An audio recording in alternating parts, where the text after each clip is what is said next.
No. Okay. Um, I still need to pull it up, sorry. Oh, you're good. But the But I guess before we start, what did you think of the last weekly meeting? I thought it went pretty well. Um, Considering everything that's going on right now, we seem to have a pretty decent sized team. Keep in mind, I don't have a frame of reference, but I feel like this is a decent sized team, and I feel like we have a lot of dedicated people that are staying on task. Um, and just the fact that we have three pretty dedicated people working on the Qt application alone, I think is really good because that is definitely going to be like the biggest hurdle for us to cross. So everything else just seems like dressing. Or I mean, that's probably not the case, but for now, I feel like our priorities are in the right area. Um,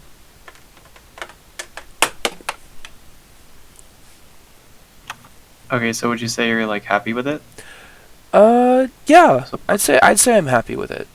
And with the format and all that? Well, I'm experimenting with the format. Um, I just last week I introduced the PowerPoints. I'm hoping that uh, uh, kills a few birds with one stone. Allows me to keep on task so that I can have a more well laid out plan for the meeting itself. And I'm also hoping that it also keeps everyone else engaged by having them update it leading up to that meeting.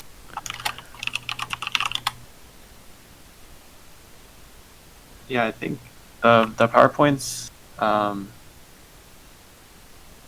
it's interesting. It's really good for presenting information, but I would say it doesn't really promote discussion as much because it's more like you're just presenting stuff. Hmm. But that doesn't necessarily have to be the case, um, because if the team members add their own stuff to the slide, then they'll also have to present. So I think as long as they do add slides in, then it should be good. I'm hoping And in that it'll case, just take. you might not even need like the meeting notes if you take notes on the slides as you go along. Yeah, that would definitely make things a bit easier. I'm hoping just some light encouragement is enough to get them to add to the PowerPoint. I don't have to start like requiring it, but we'll see. Yeah. Okay, so I wanted to start off talking about, I guess, like a 10,000-foot view, what we're doing. Right? So, driver interface, if I understand correctly, we're going to have um, one screen for the UI, and then one screen that's going to be always on, and it's going to be the rear view, basically. Yes, I believe that is the configuration we have right now. I believe, and those designs came from the previous team, so our SolidWorks models should be able to fit that. And we do have Woven, who's becoming an expert at SolidWorks in case we do have to change that up.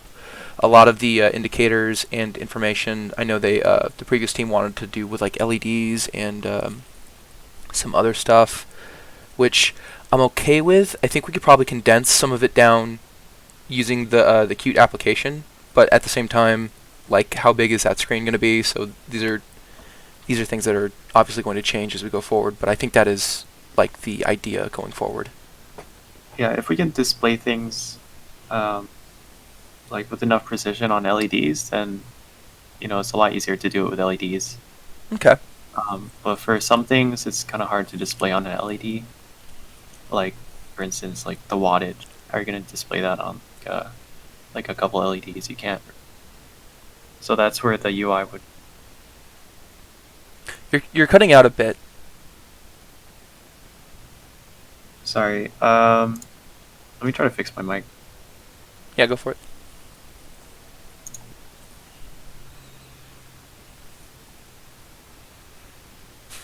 Okay. I changed the settings. Hopefully it's better. That sounds pretty good so far. Um, yeah, so we got the one screen for the UI, which is going to be the Qt application. Is that going to be a touch screen, or how are we going to interact with the UI? Well, I was in my mind, I was thinking it was going to be like like the dash info. You know, you have your speed and your RPM and your gas. Obviously, that information is going to be different since this isn't an engine. But I was thinking it was just going to be like like a static. Well, not static. Obviously, it's going to be changing, but like not really. I wasn't really thinking, oh, we should be able to interact with this. Okay.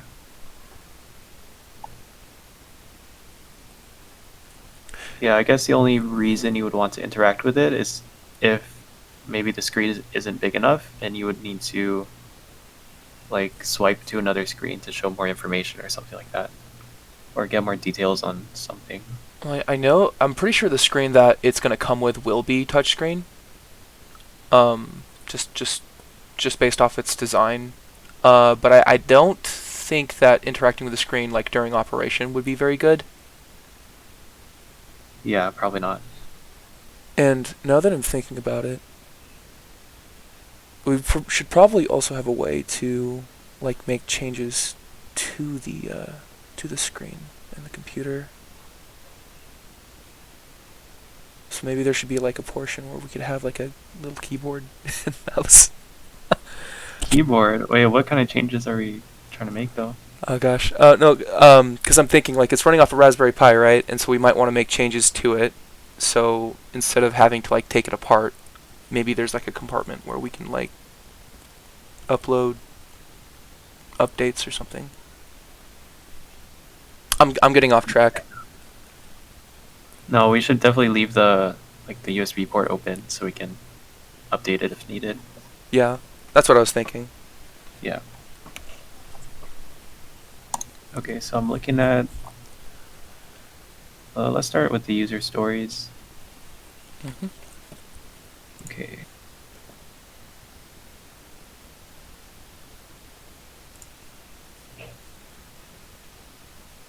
Oh gosh.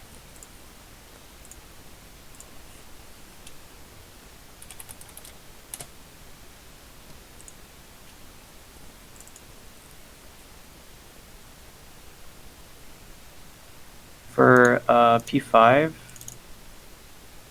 Hold on, let me get there. Oop.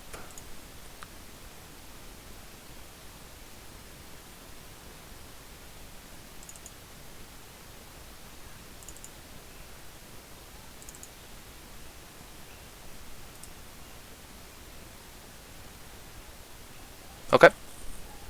Yeah, so critical functions, we should definitely make a couple more stories for each function. So we need to specify like what functions are critical and which functions are going to remain operational in the event of an emergency shutdown. Yeah, that was kind of a placeholder. Um, I was implying that there would be more user stories with regards to that. Okay. But I do have to do more research. I have to talk to the other leads about it and read up on the stuff that could go wrong. And Yeah. So emergency shutdown, I'm assuming like something like a critical accident happens where there's like a thermal overrun in the batteries or something crazy happens. I think we're just gonna shut down everything, right? Like totally cut power to everything. yeah, I think that will probably be the first implementation of that system. But I also don't want to shut the door for leaving certain functions online in case they, for whatever reason, they need to be. I don't have an example off the cuff, but you know, there could be like some portion of the vehicle that needs to remain running even when we're trying to shut down the rest of it. Okay, yeah. And P12, I don't think we're gonna have brights. Okay. No brights. We're just gonna have the regular headlamps and then daytime running lights.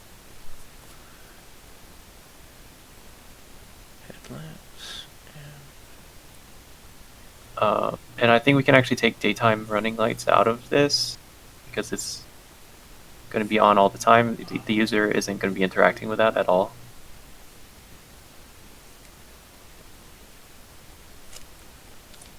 Okay.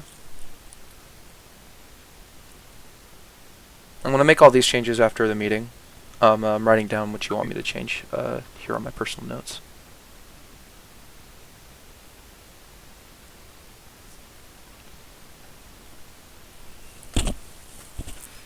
I'm not sure if there is an eco mode, but they do mention it a couple times in the master files, in the transition documents. Yeah, there is. Okay. There is. I think it's called like power mode and then eco mode. Or it's not really clear because it's translated poorly from Japanese, but there's definitely just 2 modes for the motor.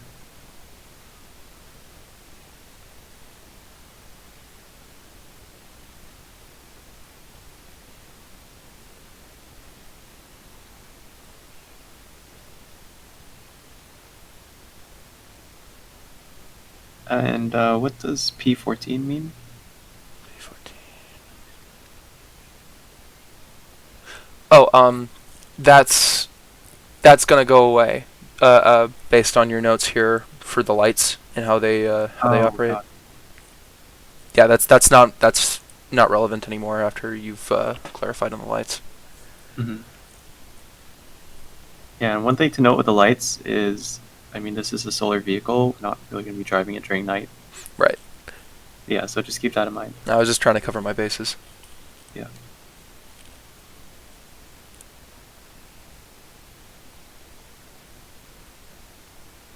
For P16,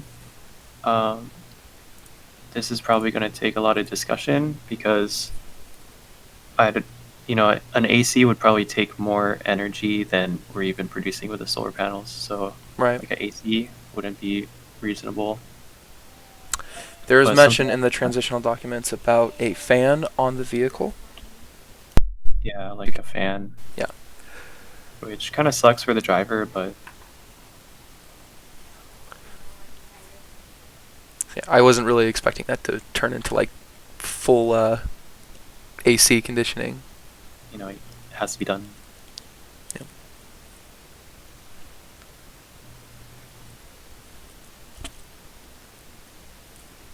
Yeah, so maybe just I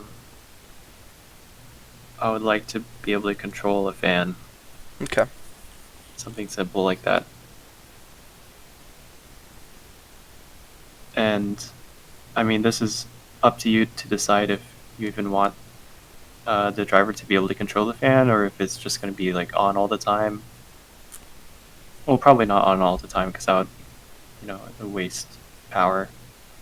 Yeah. Okay, so it looks good so far.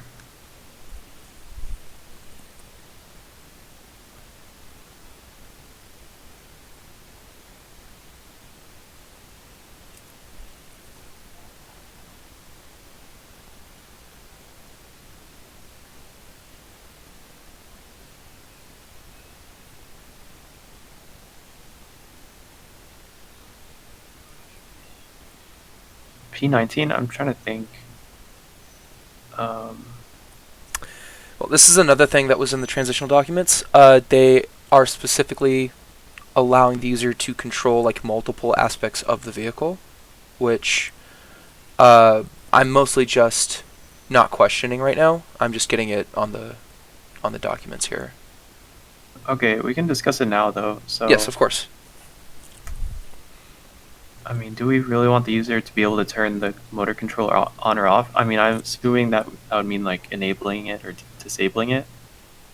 But we already have a knob to control the power to it. So is it really necessary to enable or disable it? That's what I'm trying to think.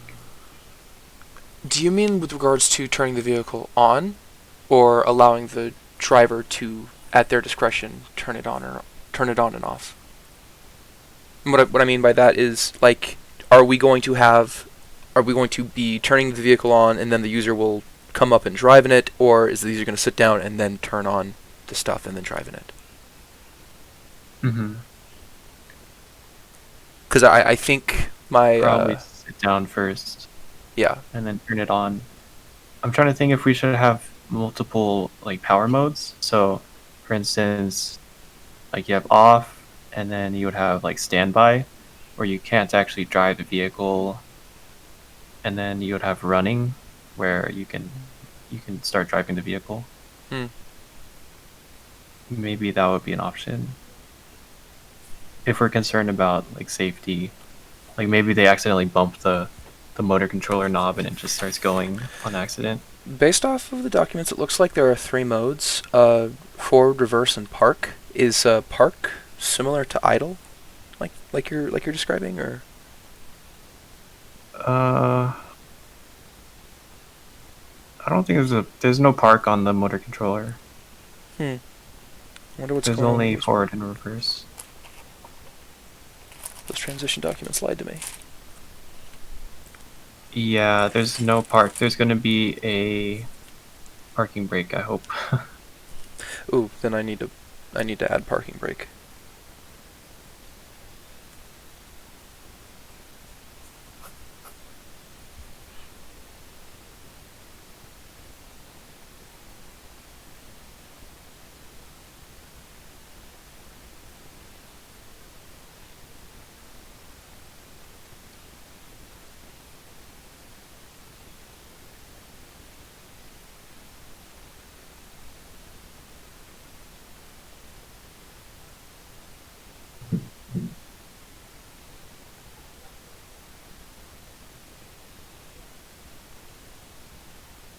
Okay, so battery voltage level and percentage. I think we were talking last weekend when we were talking. We mentioned the state of charge, battery state of charge. I think state Yes. of charge would be a more appropriate thing to display here. Okay. Well, state of charge is basically like percentage. So what I'm trying to say is like the battery voltage doesn't matter to the user. Yeah, it doesn't. Well, it's not supposed to change over time. No, it does change as the battery charges or discharges.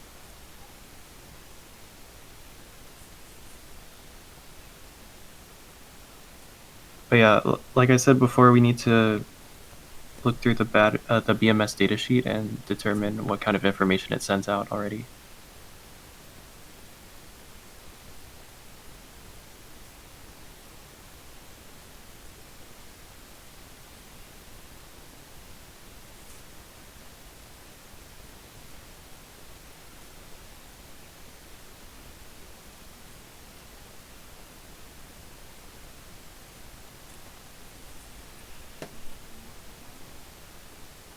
And I8, yeah, just there's no park mode, so just remove that.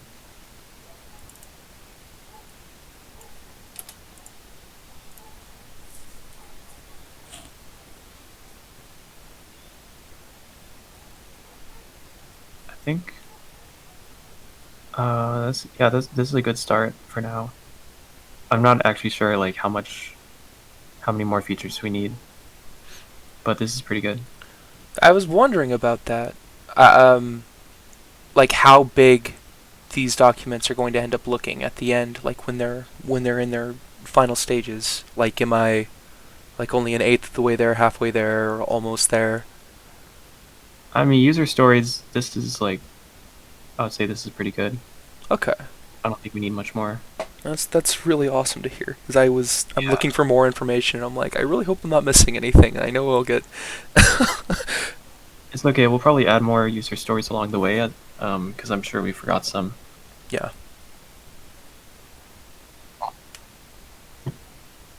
Okay. So moving on to the design analysis.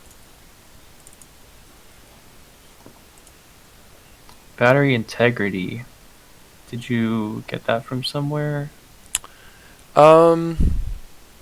Yeah. There is a module that is calling itself like a fault indicator for the battery system itself. I Oh, believe it's getting. BPS fault. Yeah. and apparently they just want to connect it to an LED. The LED goes off when the system is detecting a fault in the battery. Yeah, like a short or something like that. Maybe we can change the function name to match, because it's in the regulations. I think it's called a battery, like a BPS fault indicator, something like that.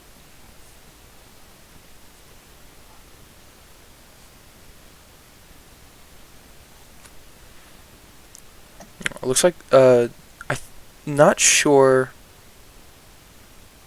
exactly what's going on because there is an external fault, and I was assuming that there's also the possibility for an internal fault, but I don't actually have any documentation to back that up. So going down, you will see two separate. Yeah, I see that. I don't know how we would determine an external fault versus an internal fault. Yeah. Is internal like user error? Or what is internal versus external? I'm not completely sure. I'm just assuming, based off of the fact that they use the word external, that there is a distinction between external and internal. But if there isn't, it's weird that they have to include the word external, to me. Yeah, maybe we could just do fault detection. Yeah. We'll just lump them in together. Okay.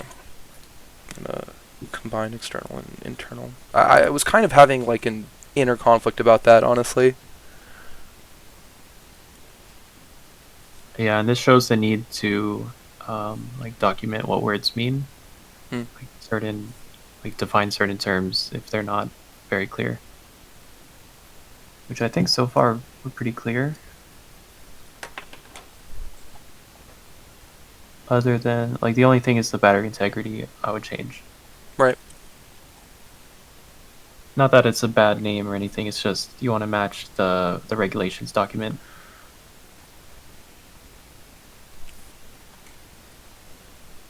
I was kind of renaming a lot of stuff, I will admit. I also have a question. I'm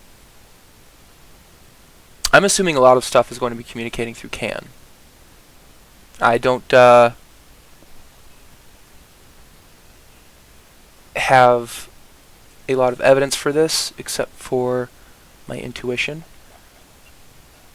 So when you see CAN as the component, I'm just thinking, oh, these two are going to talk to each other, and they have to talk to each other over a network. Mm-hmm. And then if I'm just not sure, I can't even make an educated guess. I mentioned something about I got to talk to the electrical or the mechanical lead.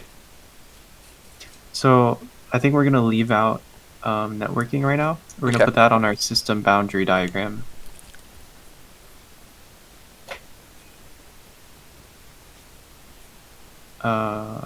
So for instance, for bporn, for component, you would put like the horn, whatever the horn is called.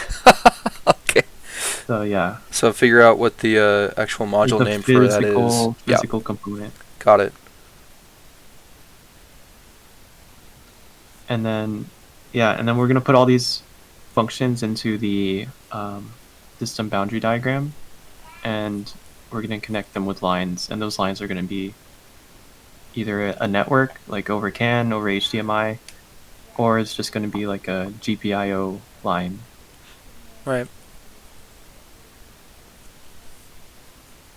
So CAN HDMI GPIO line. It's going to be for the abstract design, you said? For the system boundary diagram. System boundary diagram. And yeah, so that might, I think the boundary diagram might take a long time because we have so many components. Yep. But it's going to be really helpful in giving people like a, I guess, a higher level view of the system. Like an easily digestible diagram. Hmm.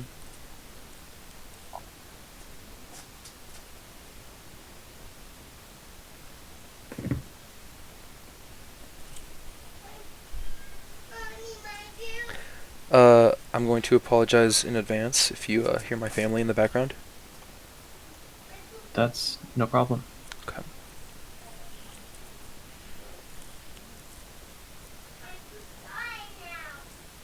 So eco mode is going to be the motor controller. So A3. Um, it's just like a switch. It's a 2-position switch that comes from the motor controller. It's either eco mode or power mode. Okay. So no BMS. Yep. Evening lights. Yeah, I think that's like the same situation with the previous document. So, okay, let's rename it to headlamps or headlights. And then let's take out brights.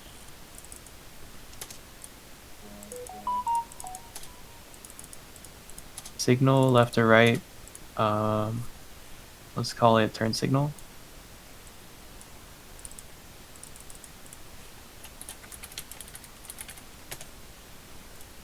Hazard.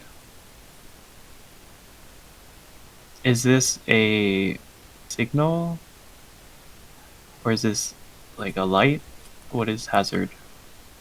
Uh, I'm not entirely sure how to answer that. I'm just thinking, oh, there's a button we press, and then it's going to flash on both the turn signals.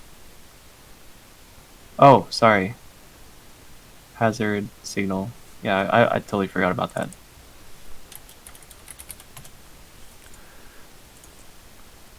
Don't apologize. Not.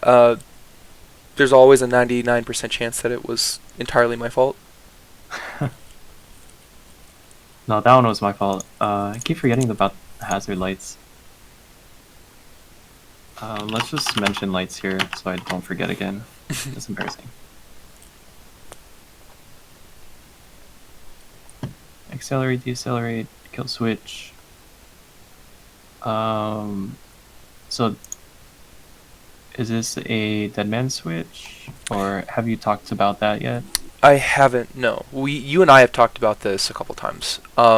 Where it was just the switch that turns everything off, and I keep mentioning that I also want to leave the door open to leave some systems online, but for now the implementation is it just kills everything. So let me give you some insight into the regulations. So there are actually 2 things that are needed to keep the driver safe.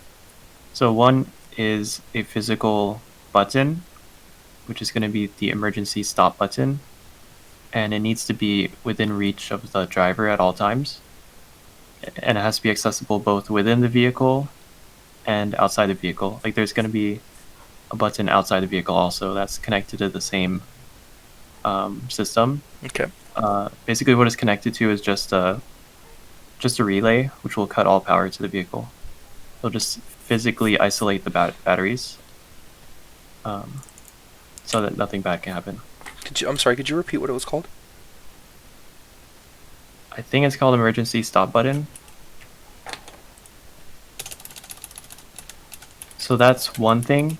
The other thing is, I don't know if they still have this. You'll have to check in the regulations, but I remember there was a dead man switch, and so dead man's means like if the driver passes out, all vehicle like activity has to stop.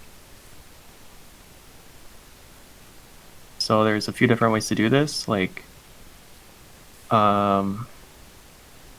could have them hold a lever the whole time. So you could have like a button on the steering wheel, like where their hands usually go. And if they ever let go of that handle, then basically it's just an emergency stop. It'll cut all power to the vehicle. Probably don't want to be too fancy with that. Yeah. I'm not sure. I think mechanical team was the one talking about implementing that, but that was like 2 years ago. I'm not sure if like everybody just forgot about that or something. Probably became lost knowledge. Okay. So we need 2 emergency stop buttons. One within reach of the the driver, one accessible outside, and then a system in place to essentially detect whether or not the driver is incapacitated. Yes. Okay. And you'll have to double check on the Regulations. failsafe. Yeah. Or I mean, like the dead man switch, because I'm not sure. The rules might have changed over the past couple of years. Forward shifting, reverse shifting. This is just one action.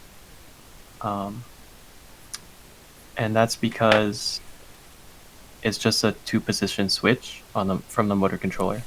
Okay. So if you switch it one way, it's going to be forward. Switch it the other way, it's going to be reverse.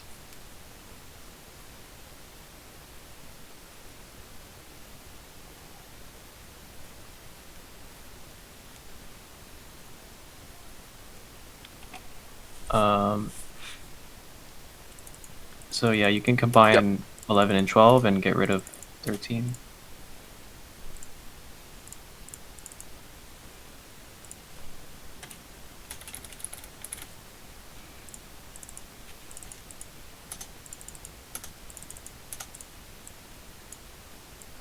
For 16,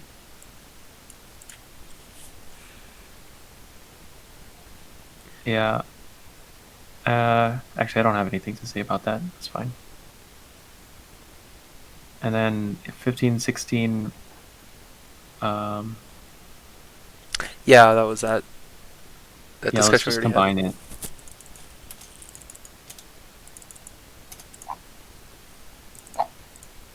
Yep. There's one thing that's missing that I can think of.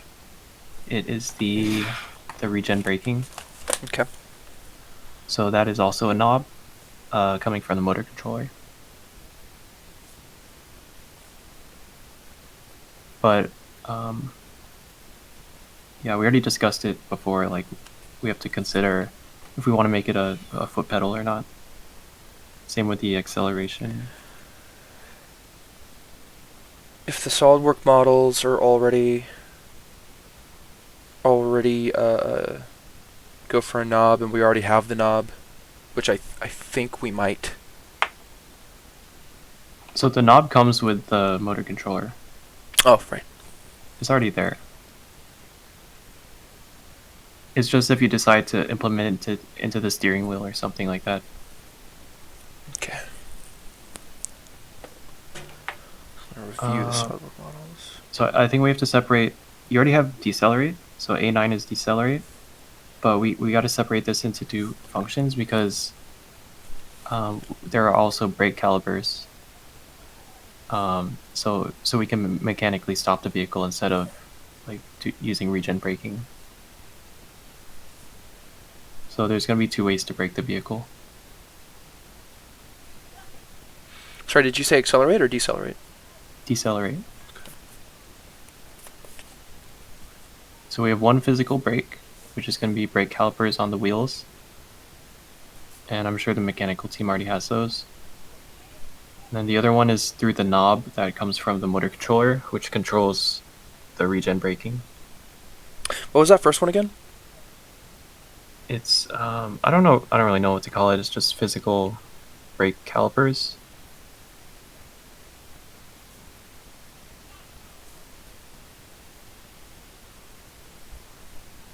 It's just like the brake disc that presses against the wheel. Oh, I see. Okay, so there is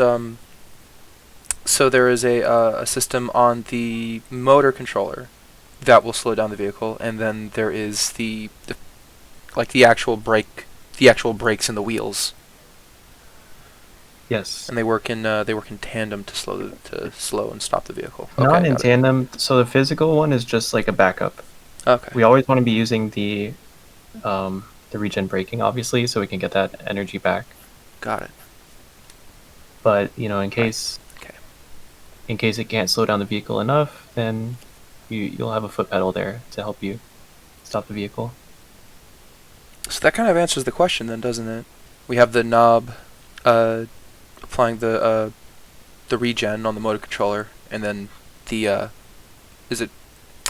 I'm sorry if I'm using the wrong word here. Is it the pneumatic foot pedal? Yeah, I don't know. I don't really know mechanical stuff. Okay. So I guess I'll just Sounds talk to. right. Mechanical is fortunately very, very far along, from what I can Yeah, tell. they're doing well. So hopefully that information is just available. Yep. Okay, so I think this is good for this document. Before we move on, I just wanted to know, like, do you need to go right at 4, or we have a few more minutes after that, maybe? We can have a few That's more totally up to you. minutes. Brittany and Sophia wanted to meet with me at 4:30. Okay. So yeah, I What's think that we. about? I think they want to present the work that has been done in mechanical and in driver interface to. Uh, it's something about getting more money in sponsorships, and so they're creating like a slide. They're putting Oh, together a right. slide so that they can show the work that we've done so far. It's yeah, this is for the GCAP GCAP. Okay. grant. Okay, have they set up a meeting with you to like work on a Gantt chart yet? No, they didn't ask that from me. I think they asked that from 3 other teams. Okay. And I would tell you what they are, but I would have to open up the private leads meeting or the private leads Discord. That's fine. Uh, I remember you were saying you wanted to have access to that part of the Discord. Were you able to get it or? No, I mean, I don't need it yet. I can't attend tomorrow's meeting because I have a flight. Okay. Maybe the meeting after that. Well, it's not the one where we talk. It's the one where it's the text channel. So like all the information that they're sending out to the leads is Oh, available there. do you have permissions to add me to that? I can check. Again, I don't really want to show that off right now since I'm recording. Okay, that's fine. Let me share screens. Okay.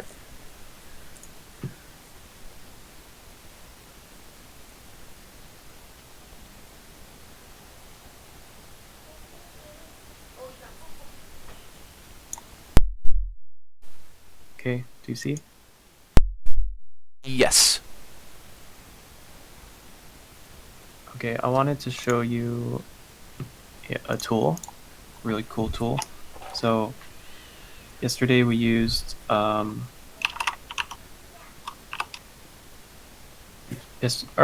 last week we used Draw.io, but this is kind of like a much better tool to use.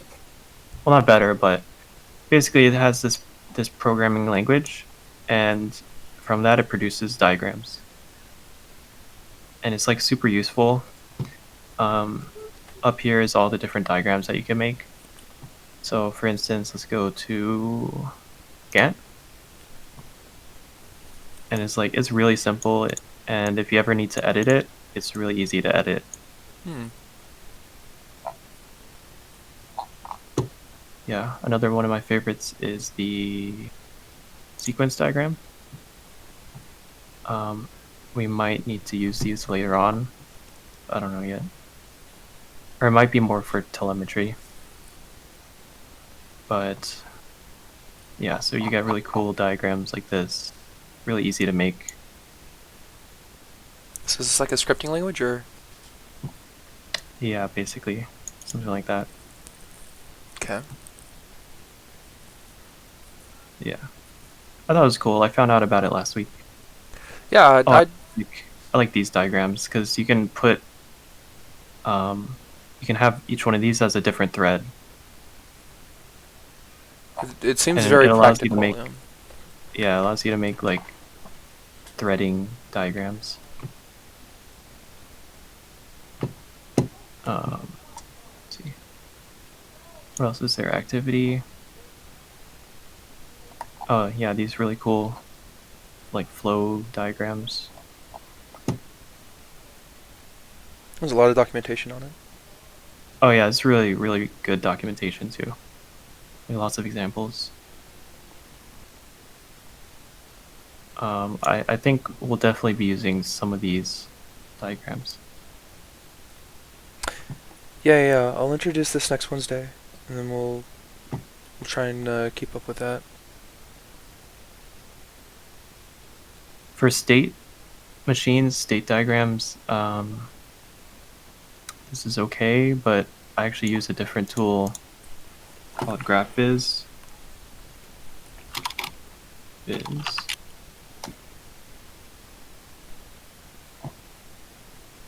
It's the same thing. Okay, they don't have good documentation on it, but it's just a way to create graphs if you know like computer science graphs, and you can use it for state machines. I Alright, can't yeah, that's imagine. enough of that. I can't imagine writing a state diagram out that I didn't just do with pencil and paper. How you how Well, I does mean, it, this is easy because you don't like if you do it on pencil and paper. Say when you start it, you only have like 3 states, but then what if you want to edit it and add a few states in between? Then you have to erase everything that is and true. add more states, add more lines everywhere. It just gets messy. But if you script it, it takes care of the formatting for you. That's a good point. All right, I think we had one more thing, the abstract design. Is Yeah, this the new one? no, like I was saying earlier, I wasn't able to actually make any Oh, changes okay. to the abstract design yet. Because Okay. I was kind of confused about exactly how to go forward with that. But since we were talking about the design analysis portion, I feel like I have a better understanding now. Yeah. And another thing, I don't know if I mentioned this last time, but rationale is going to be really important here. If it links to a regulation number, we can just put that regulation number here. So for example, like the emergency stop button, I'm sure there's a bunch of different rules associated with it. We can record that in this column. That's actually super useful. I mean, I think, yeah. So maybe you can do that this week. You start adding those in. Yeah, I'm trying to put in a little bit of work every day. Um, I think that's just how you're supposed to do it in general. But Yeah, I mean, we have really good progress so far. okay, I'm glad to hear that. I wasn't really sure if the amount of work I put in so far was good enough or not. Yeah, one thing, I don't know if it's possible to link the table in to here, I like th- import it. I don't know. I know it definitely is possible. I will do my best to figure out how to do it. Okay. Yeah, that'd be Okay. really good if you could figure that out. Do you want me to? I don't know. That's already in the folder I made for architecture. Correct. Yeah. Okay, so I'm gonna link Excel files.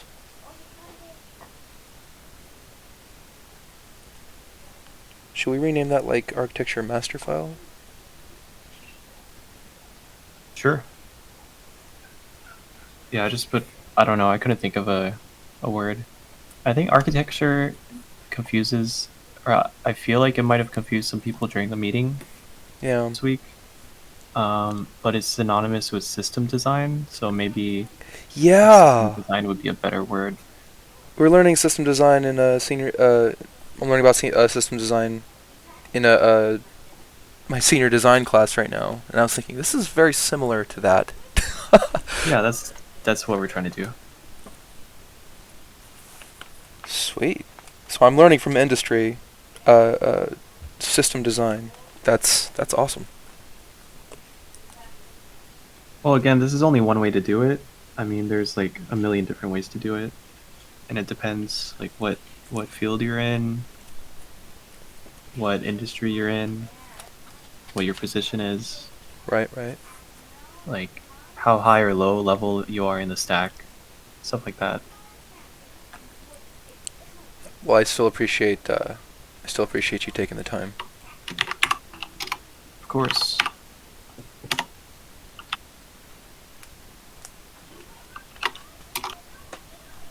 So I'm adding this table into attribute definition because I planned on let's do target. I thought of one. I forgot what attribute it was.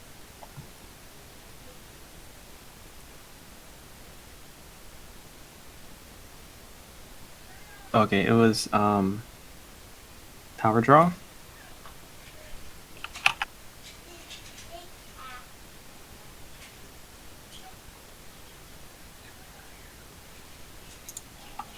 So there's going to be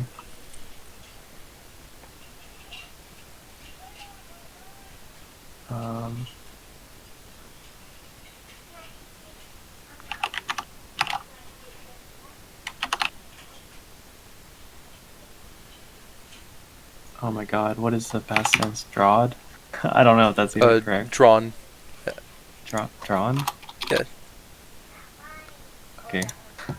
I think. What is drawn from all driver interface components? And we can split this up so we can have like total power draw, and then we can have like rear view power draw, and then we can have Raspberry Pi.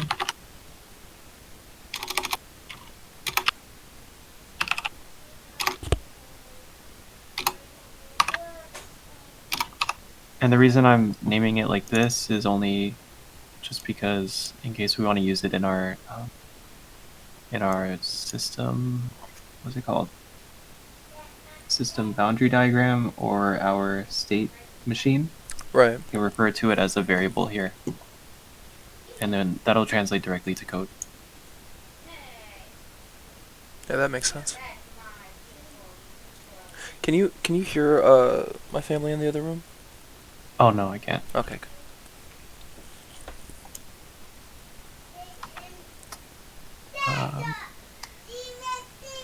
So yeah, these power draws you're gonna have to calculate. Trying to think of what else. What is the information screen? What are we naming that? The information screen. That's usually the terminal, right? Terminal. I mean, maybe I'm misunderstanding what you're asking. I mean, the screen that's going to show all the, like the data, like the battery state of charge, vehicle speed, whatever. Oh, I think the word that the transition documents have been using is GUI.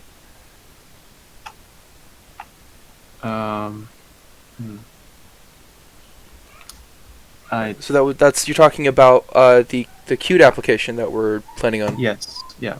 Yeah. I feel like there's a more specific word we can use, more specific to vehicles. The heads-up display or the dash display. Oh, dash. Dash. Yeah, I think GUI is more of a term used to describe like the action we're trying to take when making the Qt application. Like we're trying to make a graphical user interface. Yeah, exactly. But I think you're right. Dash is probably better. Yeah. Dash screen, dashboard. I like dashboard. It's okay. that I think is what it's called. Like if it were a regular vehicle, and then that just allows for less confusion, I think. Yep. Let's see.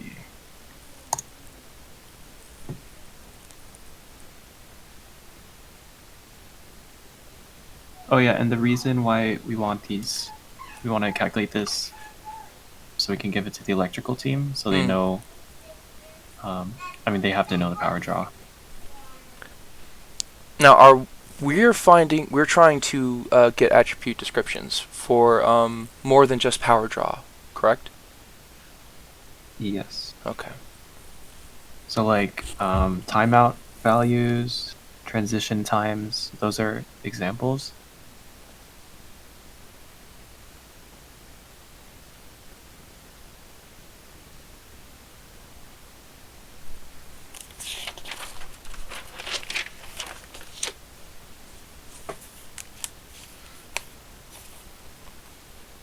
I think that's good enough. Yeah, I can't think of any more. I'm trying to think of what would have a timeout. So since our vehicle is so simple, I don't think we're gonna have many timeouts. But for example, the telemetry module is gonna have to communicate over radio. Right. So, I mean, that's gonna have timeouts just inherently because it's a networking system. Mm. Or, for example, I mean, more relevant to the driver interface. You have a bus, you have a CAN bus. Right. So messages are going Right. through them. So there's going to be times associated with that. So we should And probably have somebody learning how to set up the MCUs to communicate over CAN. which MCUs? So we have. I Like- think the main thing is just learning how to set up a CAN interface on an MCU Right. on the Raspberry Pi. We're using So I some don't know if Arduinos there's- too. I know they want to use Arduinos to indicate other information, like say for instance the fault indicator that's apparently hooked up to an Arduino, which is powering an LED. This is something I'd really like to talk to Isai about, but he's generally not at the meetings. So I know there is a Arduino for the telemetry module, but other than that, I don't know any other. I don't know why we would use any other Arduinos. But yeah, if we have multiple Arduinos, we'll definitely be talking over CAN to each other. Well, then I'll have to figure that out. I will look into it. Yep. So I think the entire team that had these Arduinos set up, with the exception of Isai, is gone. So I'm not really sure what we have exactly. I've tried to review it. I tried to look at the bill of materials. It's kind of confusing.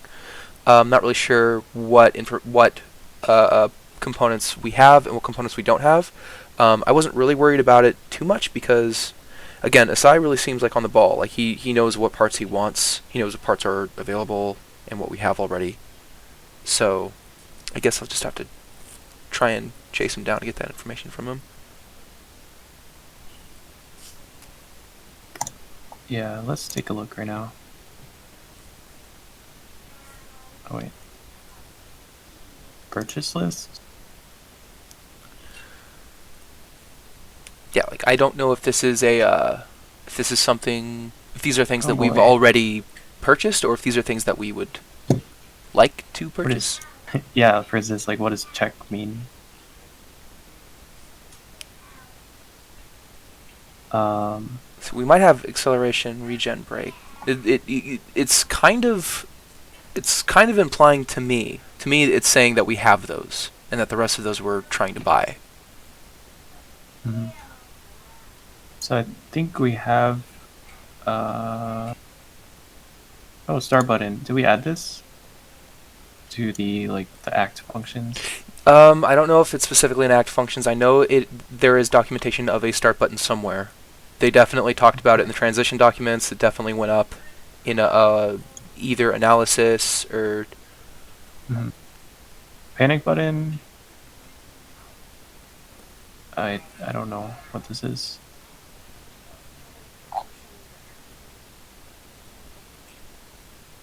We haven't given a lot of thought or attention to the physical components because of COVID. We've mostly been focusing on the software. Yeah, that's fine. I think components are easier to figure out. Yeah, I think so too. Power mode, eco mode switch, we already have this. It comes with a motor controller. Headlight switch. I don't know. Horn, we already have a horn. Okay. We bought like a really loud horn. Oh, this is a button for the horn. I don't think we have a button. Uh, I think those are yeah. just really big switches. Yep. Acceleration lock. Don't know what that is. Regen brake switch. Comes with a motor controller. But I think this is talking about the physical brakes. The physical brake calipers. Backup camera. Oh, that's really small. Cool. I'm gonna have to take a look at that because I know there are a lot of specifications as to how good the backup camera has to be. So I really want to make sure that I don't spend any more money than I need to, but I definitely want to be within range of the quality that they're asking for. Yeah. This is pretty cool. Oh my god, those jacks. I mean, how are we gonna connect to that? Yeah, We don't have analog. I was not aware that they were using the jacks. I just assumed it was going to be an HDMI cord. Oh god. But yeah, please get like a regular like LCD screen with the HDMI port. yes, that was my plan. I think I'm going to stick with that. Yeah. Gauge display screen. Okay, this is the touchscreen that we're going to be using. I have something similar here just for my own personal projects. We might want to make it a bit bigger. I don't know. It said 7 inches in the documents. Now, this one's 5. I'm also going to have to look again to see if that information has to be a specific size. Mm. Okay, interesting. I'm not really This sure what this is. one, yeah, we're gonna redo all this into our system boundary diagram, Okay. which we're not gonna get to today, unfortunately. Do you want to meet next weekend again? Yeah, that's fine. Or even like during the week? How busy are you?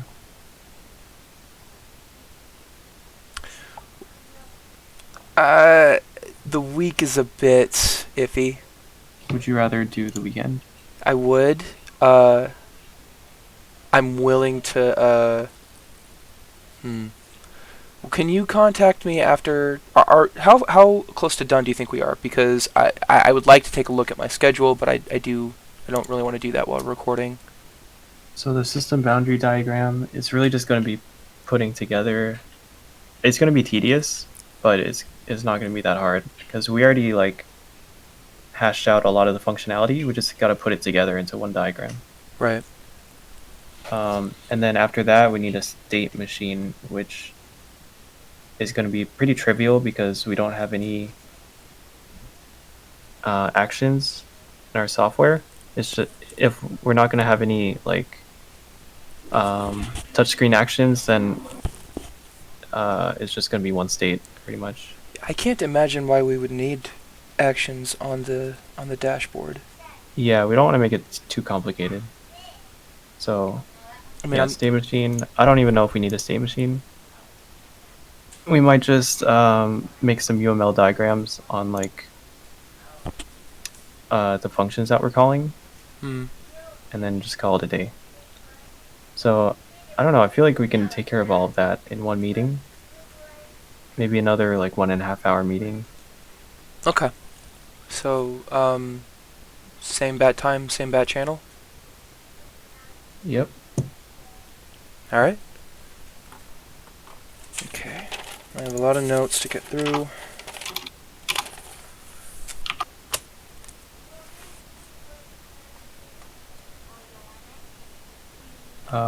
Yeah. So I think that's it.